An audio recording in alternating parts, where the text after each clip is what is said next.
Why aren't we allowed to climb up to the torch at the Statue of Liberty anymore?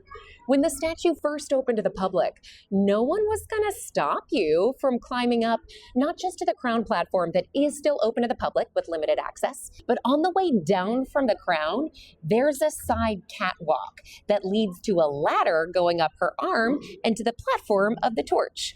That platform is protected with nothing more than that very thin railing. Sounds kind of dangerous, right? It was.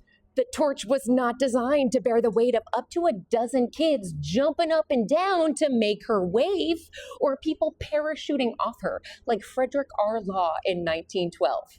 But then the statue suffered a pretty close call during a World War I era attack.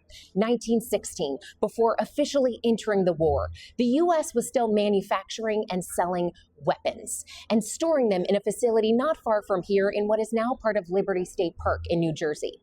To prevent those weapons from reaching the Allies, 3 saboteurs infiltrated the facility, wired it with explosives, set a small series of fires, and then fled.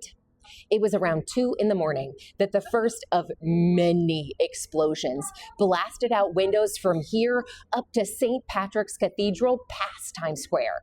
It was heard as far as Pennsylvania, 100 miles or 160 kilometers away. At least 7 people were killed, and munition and artillery shells continued to detonate as firefighters struggled to contain the damage.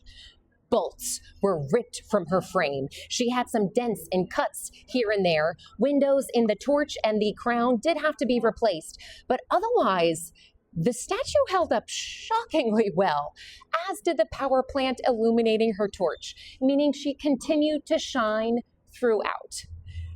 But they have kept the torch closed to visitors, citing safety reasons ever since. Today, only a few folks are allowed to climb up her arm and around that flame, largely called the keepers of the flame.